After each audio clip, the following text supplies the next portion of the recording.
কারণ আগামীতে আবার আপনাদের সাথে দেখা হবে কিনা আমি জানি না, কথা বলতেই হবে। বসেন, কেউ দাঁড়িয়ে থাকবেন না। আমি দেখতে পাচ্ছি বাংলাদেশের ভাগ্য আকাশে উত্তর গগনে কালো মেঘ জমা হয়েছে, ঝড়ের পূর্বাভাস লক্ষ্য করছি। যদি মোকাবেলা করতে না পারেন সক্ষম ভাবে, এমন অন্ধকার গাঢ় কালো অমাবস্যার রাত আসতে পারে যার সুবে সাদেক হওয়া অসম্ভব। সুতরাং আপনারা কি কাপুরুষের মতো কাফের মুশরিকদের গোলামি করে মরতে চান? বিড়ালের মতো 500 বছর বেঁচে থাকার কোনো লাভ নাই। সিংহের মতো 1 ঘন্টা বাঁচতে চাই। আমাদেরকে বলা হয় সাম্প্রদায়িক উস্কানিমূলক কথা নাকি আমি বলি। পত্রপত্রিকা দিছে না তারা? সাম্প্রদায়িক উস্কানি কথা, সাম্প্রদায়িক উস্কানিমূলক কথা বলি। সেই জন্যই বোধহয় শত শত মুসলিম আমাদের কাছে এসে মুসলমান হয়। মানুষে আর বোকা বানানো যাবে না।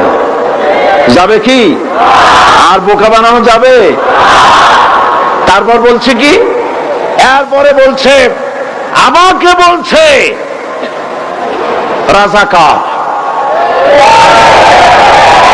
শুনে রাখো, চট্টগ্রামের লক্ষ লক্ষ জনতা, পার্লামেন্টে যখন আমাকে এই কথা বলা হয়েছিল, আমার পার্লামেন্টের কলিগ জাফরুল্লাহ চৌধুরী সাহেব বসে আছেন এখানে।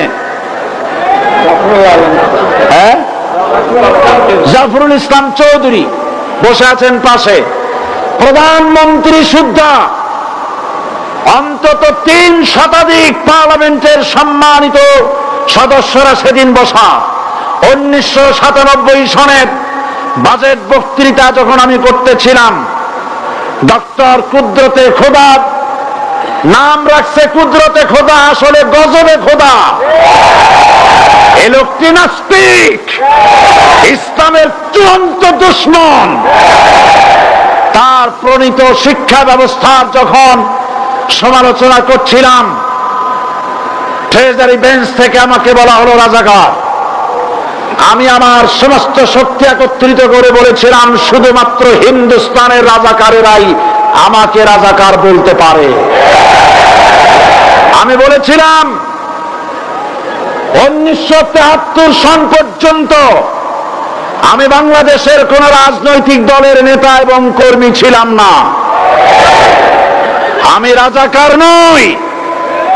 আমাকে রাজাকার বলে যদি তাকে প্রমাণ করতে না পারে 10 কোটি টাকার মানহানি মামলা দায়ের করব। আমার এই বক্তব্য সারা দুনিয়া শুনেছে। পার্লামেন্টে আমার এই বক্তব্য রেকর্ড হয়ে আছে। সেদিন 3 শতাধিক পার্লামেন্ট মেম্বারের কেউ আমার চ্যালেঞ্জ গ্রহণ করেন নাই। যে কোনো ব্যক্তি পার্লামেন্টে গিয়ে আমার বক্তৃতা দেখে আসতে পারেন। এরপরে 1997 সনের 7ই অক্টোবর দৈনিক জনকণ্ঠ পত্রিকা যখন আমার বিরুদ্ধে লিখলো, সেই পত্রিকায় সাইদির ওপেন চ্যালেঞ্জ 8ম পাতা, 1997 7ই অক্টোবর, এত বড় 2 কলমে হেডিং। সেখানে আমি বলেছি, বাংলাদেশের সকল সাংবাদিক, গোয়েন্দা বিভাগ, বাংলাদেশের সকল বুদ্ধিজীবীকে আমি আমার পিরোজপুরে আমন্ত্রণ করছি। আমার উপস্থিতিতে যদি কেউ প্রমাণ করতে পারে বাংলাদেশের স্বাধীনতা যুদ্ধের বিরুদ্ধে আমার কোন ভূমিকা ছিল, সজ্ঞানে স্বেচ্ছায় জাতীয় সংসদের সদস্য পদ থেকে পদত্যাগ করব। 3 বছর পার হয়ে গেছে, আজ পর্যন্ত কেউ এই চ্যালেঞ্জের মোকাবেলা করে নাই। সুতরাং আমাকে যারা রাজাকার বলবে তারা পিতৃ পরিচয়হীন অবৈধ সন্তান। 1971 সনের শোনো মুসলমানেরা, 1971 সনের কোন কাদা সাইদির গায়ে লাগে নাই। আমাকে রাজাকার বলে জনগণ থেকে বিচ্ছিন্ন করবা, জনগণ থেকে আমার বিচ্ছিন্ন করা যাবে না। কারণ এই জনগণ আমার জন্য আসে না, এই জনগণ আসে আল্লাহ কোরআনের জন্য।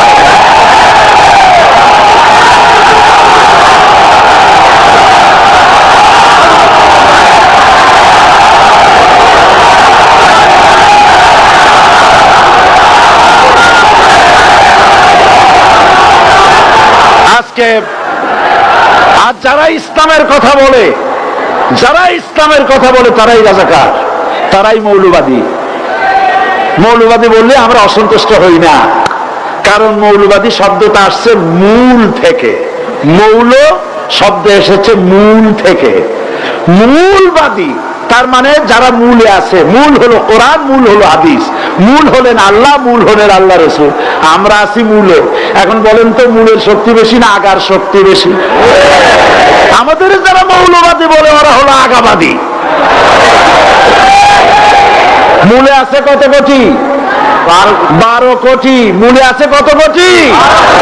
আর আমাদের যারা মৌলবাদী বলে ওই থাকো গাছের আগায়, আমরা মূলে। লাভালাভি বেশি করবা না, 12 কোটিতে গাছের গোড়া আসতে নানা দেবে, মামু বাড়ি দিল্লি গিয়ে পড়বা, বাংলার জমিনে জায়গা হবে না। এ কথা বিশ্বাস করো।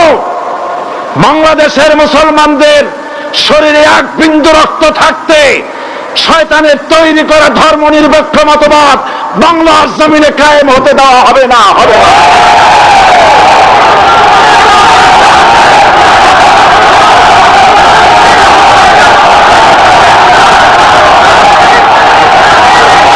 রাসূল করিম সাল্লাল্লাহু আলাইহি ওয়াসাল্লাম কোরআন প্রতিষ্ঠার জন্য আন্দোলন করেছিলেন। আয়াতুল কুরসি আমাদের সে কথাই শিখেছে।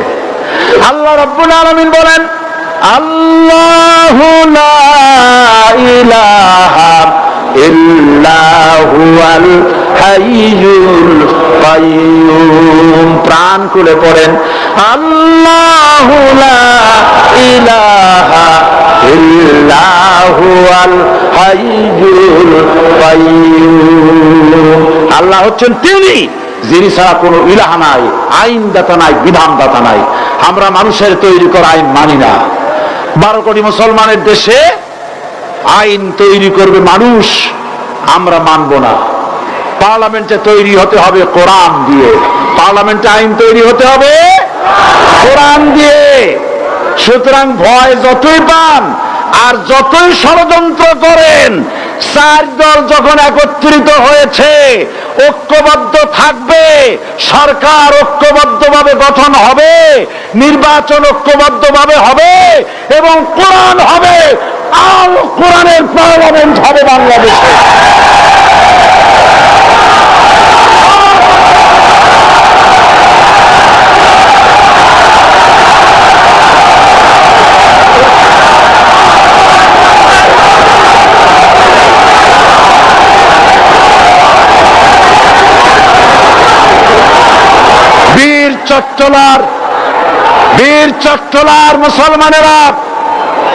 বীর চট্টলার মুসলমানেরা স্বাধীনতার ঘোষণা, এই চট্টগ্রাম থেকে স্বাধীনতার মহান ঘোষক প্রেসিডেন্ট জিয়া